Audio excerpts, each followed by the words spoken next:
Not a lot of people are mentioning the bizarre event of Rocks capturing 5 kings and meeting Nerona Imu in the flesh. Though Imu didn't care about the kings, the impact was still great enough to be covered up and was never repeated before or since Rocks did it, with Sabo coming the closest. But the key difference is Sabo interrupted Imu's meeting with Cobra, a relative of Lily, who we know Imu is obsessed with, and it also wasn't in the flower room. Like, honestly, where was the Gorosei? I know it was cool seeing Gunko there, as we know she's been immortal since Imu kidnapped her, and she was a kid during Brooks's days on the sea alive. I also want to mention her fear of Nika might be related to seeing Rocks have a similar power, but honestly that's a big far-fetched theory that I'm just throwing out there. But what makes more sense is the same way Rocks lives within Blackbeard, Imu lives partially within Gunko. I also want to highlight Rocks' obsession with Davy Jones and how he accepted he couldn't do nothing versus Imu, but did promise to be back. Now today's video is me showcasing how it's not just Blackbeard who Rocks will return through, literally, but figuratively.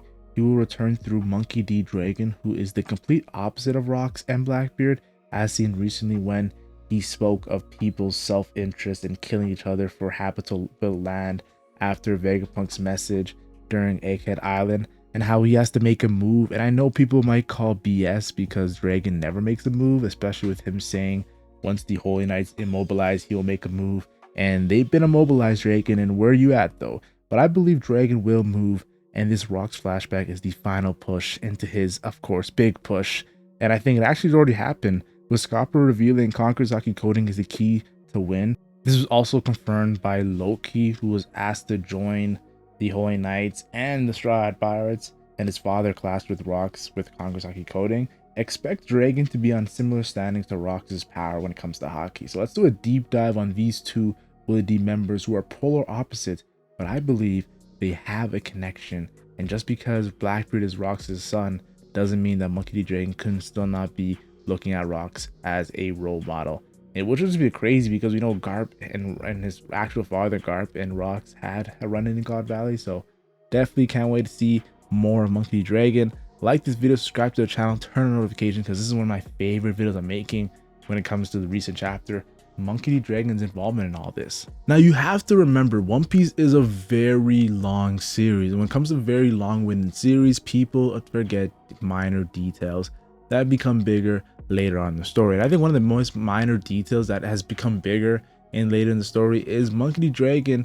Like, they were discussing him in the Reverie meeting during Vivi's flashback. Like, that was, Monkey D. Dragon was a very dangerous figure, and they didn't even know he was Garp's son. They were just mentioning off of the fact that he's going strictly against the world government. And we know, of course, we got kind of a thorough look at Monkey D. Dragon during the Kuma flashback that's happening in the anime currently. But still, I think the fact that the Reverie is connected to Monkey D. Dragon, we know Rocks made a name for himself during the Reverie.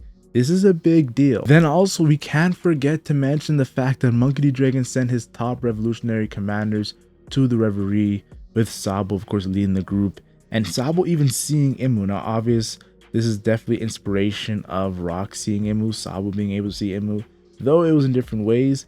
I do believe Oda is trying to give a hint out that Monkey D. Dragon and Rocks are more connected than we think, because off of first glance, of course, Rocks and Monkey D. Dragon are complete opposites. Like, if Monkey D. Dragon asked Harold to join him, I truly believe Harold would think about it more seriously than Rocks, because of Rocks' nature, which is complete polar opposite to Monkey D. Dragon. And I know, of course, there's Dragon has a giant on his crew. We all know who I'm talking about, one of the top revolutionary commanders in Morley. But still, I think Harold definitely would have considered it more so because Monkey Dragon and the respect and his intentions is less villainous than Rocks D. Xebec. Now, we also have to remember Monkey D. Dragon's father is Monkey D. Garp. Like, a lot of people like to focus on Monkey D. Luffy and Monkey D. Dragon's relationship, but you have to understand, there actually is no relationship between these two characters.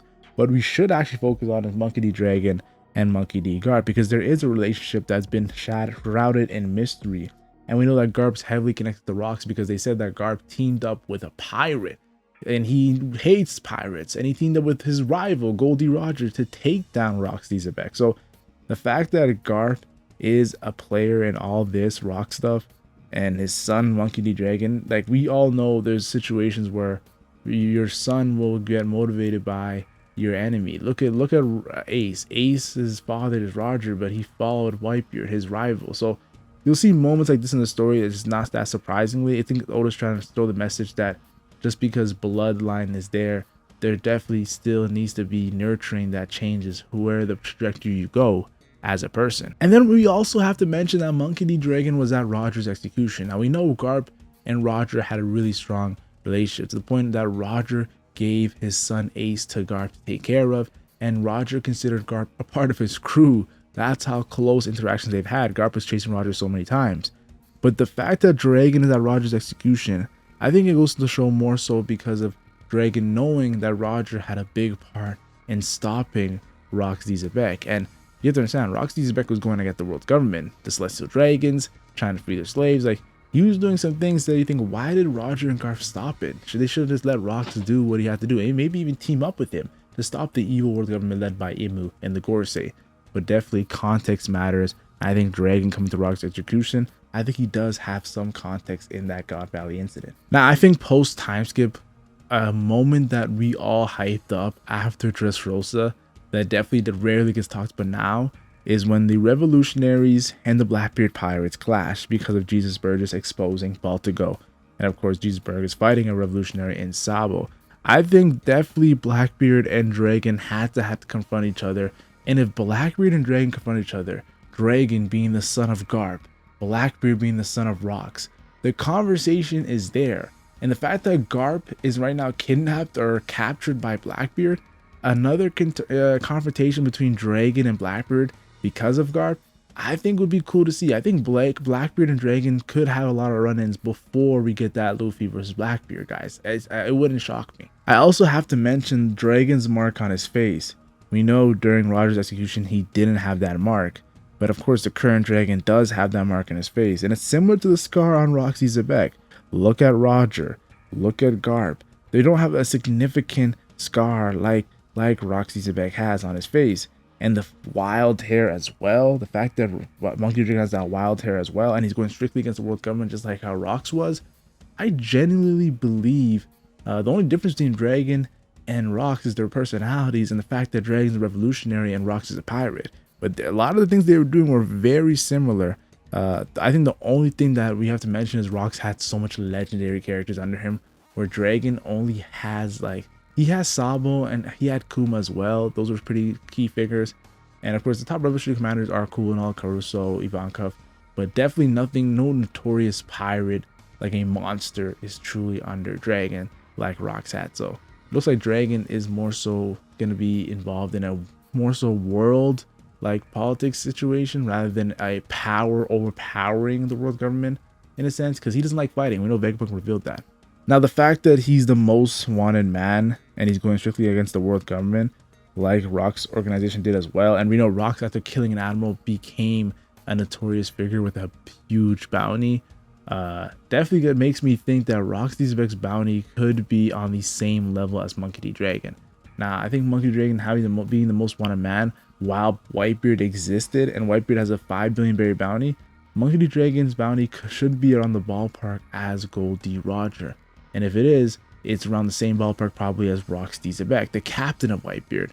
So expect some crazy bounty reveals going on. That's going to be happening sooner than we think, guys. And don't forget, Monkey D. Dragon was a former Marine. Kuma revealed this in his flashback. And definitely could have had a chance of seeing Imu by accident when he was, of course, in the Holy Land. But I believe Garp spoke some taboo to Dragon that really had the gears in his brain moving. And I wouldn't be surprised if Garp says something that he wasn't supposed to say, just the same way he told, of course, Luffy that Dragon was his father, and he wasn't supposed to say that. I think definitely there could be the similar situation with Dragon, and Dragon, once he heard that and heard some crazy truths about Rocks, Imu, and just lore in general in the Void Century might as well, some crazy stuff could have led Dragon to leaving the Marines. And Garp, of course, did not like Dragon leaving the Marines, let alone becoming a revolutionary. We saw that reaction with Aokiji. Like, it was insane. Now, I want to mention Akainu. Akainu and Dragon and Kizaru look to have came up in the Marine ranks together because they're around the same age. And Akainu's obsession with, of course, Luffy, calling him Dragon's son instead of Garp's grandson, or Luffy, because they both have legendary names, but he calls him Dragon's son. There's definitely a relationship between Akainu and Dragon. They both know of Rocks. I think one followed Rox's ideology a little bit while one opposed to it, and I think I kind of opposed to it.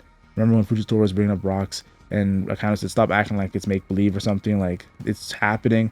That kind of looks to be aware of the whole God Valley incident and whatnot. And definitely, I think he would be around like 17 or 16 around that time of God Valley. So definitely think that there's going to be some reveals there with Akainu and Dragon that has connected to Rox. And then, of course, we have Blackbeard watching the revolutionary movement and says to Luffy, get ready. The fact that Blackbeard is watching the revolutionaries starve the Celestial Dragons and pretty much have the revolutionaries about to be on go mode, and Blackbeard wants to go at the same time as revolutionaries, makes me believe that Oda wants these two men who are polar opposites, who have been following the footsteps of Rocks D Xebec, who goes against the world government. Because even Luffy and Roger didn't go strictly against the world government. They're just trying to be free. They just want to get to the One Piece and Laugh Tale. Dragon and Blackbeard are similar in the sense of Rocks D Xebec because they're trying to stop Imu. And I think this is a big deal, guys. We have to admit it. Now, I do want to say this: Blackbeard and Dragon having so many involvements, I wouldn't be surprised if like Aokiji has some sort of connection with Dragon, because Aokiji did the exact same thing that Dragon did. He left the Marines. He has a connection to Garb like Dragon does, and of course he leaves the Marines. I wouldn't be surprised if he doesn't want to be a pirate. He wants just to stop the world government Marines and change what's going on. The only way you can do that is by joining the revolutionaries. So if Aokiji joins the revolutionaries, if he's a revolutionary spy, and that would make the revolutionaries way stronger. That buffs them so much, because now you have Dragon, one of the strongest characters in the series, and then you have a former admiral under him. And it would make sense with the whole Garp and Aokiji fight, because he can't blow his cover. He actually has to fight Garp.